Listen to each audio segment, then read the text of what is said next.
Assalamualaikum warahmatullahi wabarakatuh. Jumpa lagi kita kawan ya terkait hebohnya penembakan bos rental oleh oknum TNI Angkatan Laut. Nah, ternyata di sini ada klarifikasi dari pihak Polri dan kronologinya berbeda dengan pihak keluarga korban. Nah, ini saya bacakan saja dulu beritanya kawan dari Tribun Jawa Barat dengan judul Polisi yang tolak bantu pemilik rental korban tembakan diperiksa Propam, tapi kronologi berbeda. Dari Tribun Jabar, Propam Polres Cilegon, Polda Banten memeriksa Kapolsek Cinangka AKP Asep Iwan Kurniawan bersama sejumlah anggotanya.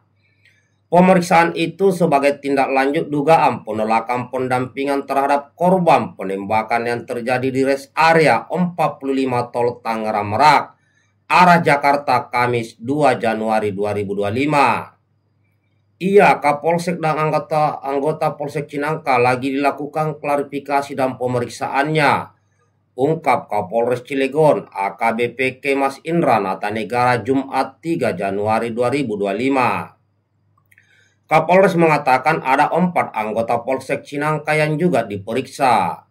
Kapolres menjelaskan kronologis kejadian yang menjadi latar belakang pemeriksaan ini.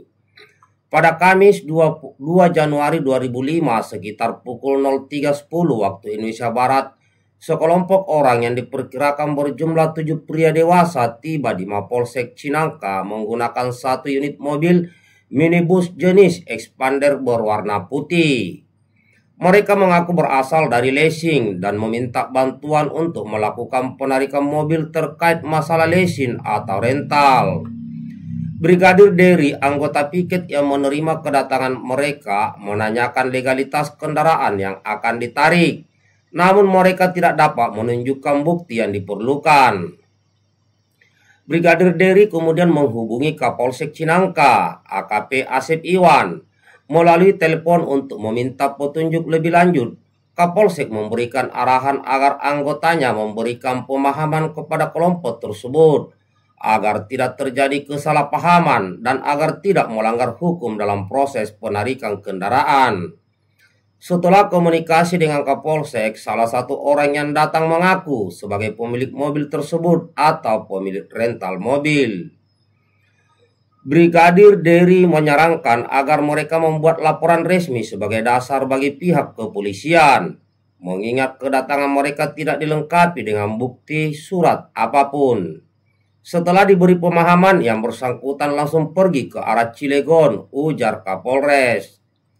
Namun, penjelasan ini berbeda dengan yang diucapkan anak kedua korban penembakan, yaitu Rizky Agam. Dan Rizky mengaku sudah menunjukkan bukti kepemilikan mobil yang dicuri oleh penyewa saat meminta pendampingan ke Polsek Cinangka. Namun laporan mereka tetap ditolak hingga membuat ayah Agam, Ilyas Abdul Rahman, 43 tahun, tewas ditembak saat berusaha merebut mobil dari pencuri. Kami dikira pihak leasing, padahal kami sudah infokan bahwa itu mobil rental, mobil pribadi, dan kami bawa bukti kepemilikan lengkap, BPKB, STNK, dan kunci 1, ujar Rizky di Taman Pemakaman Umum Mekarsari dalam Rajek, Kabupaten Tangerang, Kamis 2 Januari 2025. Rizky menjelaskan pendampingan itu diminta lantaran pihaknya mengetahui bahwa pelaku membawa senjata api.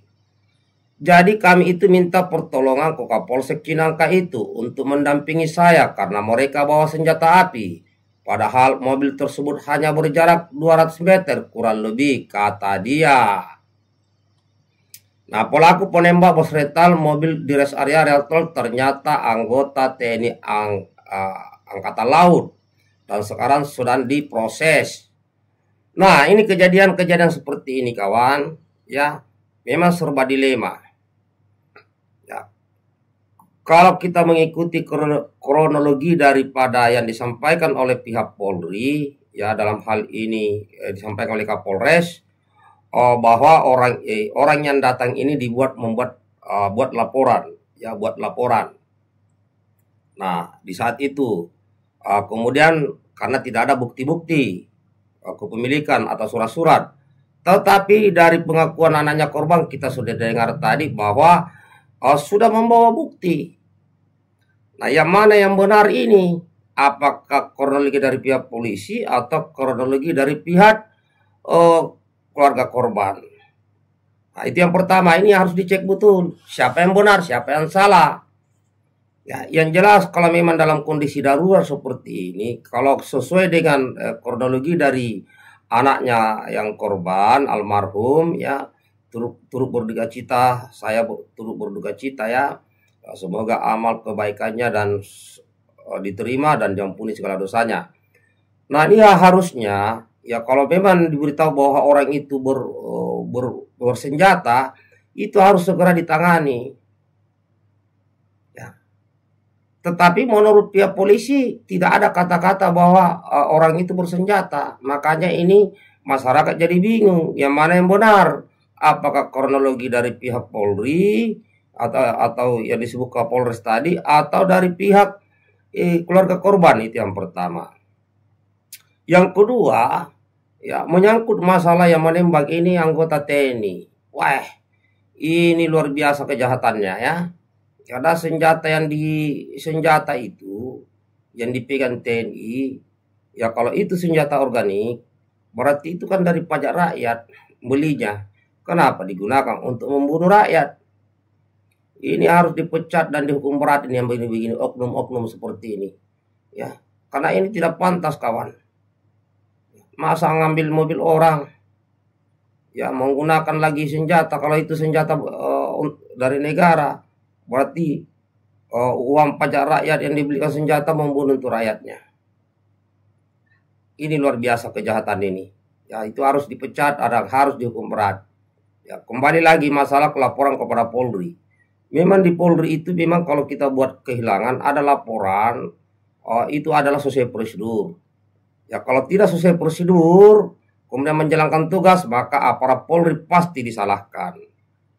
Nah, tapi ada yang bertanya, bagaimana kalau keadaan darurat? Nah, kalau keadaan darurat sebenarnya laporan bisa di belakangan. Kalau keadaan darurat, kalau memang di situ sangat-sangat darurat, yaitu apalagi kejar-kejaran mobil ya, lagi kejar-kejaran, lagi ngejar, sudah dekat, tidak perlu lagi nunggu laporan kalau darurat. Ya, saya kira ada keringanan itu kalau yang begitu-begitu. Ya, jangan sampai pencurinya sudah jauh baru laporan diterima. Jadi sebaiknya pada saat darurat lakukan dulu, laporan di belakangan. Kayak ini kan darurat ini. Karena pelakunya katanya 200 meter dari lokasi. Dan bersenjata. Nah, ini kalau menurut daripada kronologi yang disampaikan oleh anak korban. Masalah siapa yang benar, siapa yang salah, ini harus dibuktikan. Karena kronologinya berbeda.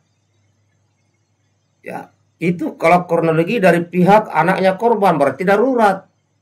Tetapi kalau kronologi dari pihak polisi katanya tidak menyebut bahwa pelakunya bawa senjata, katanya tidak disebut begitu. Berarti tidak darurat.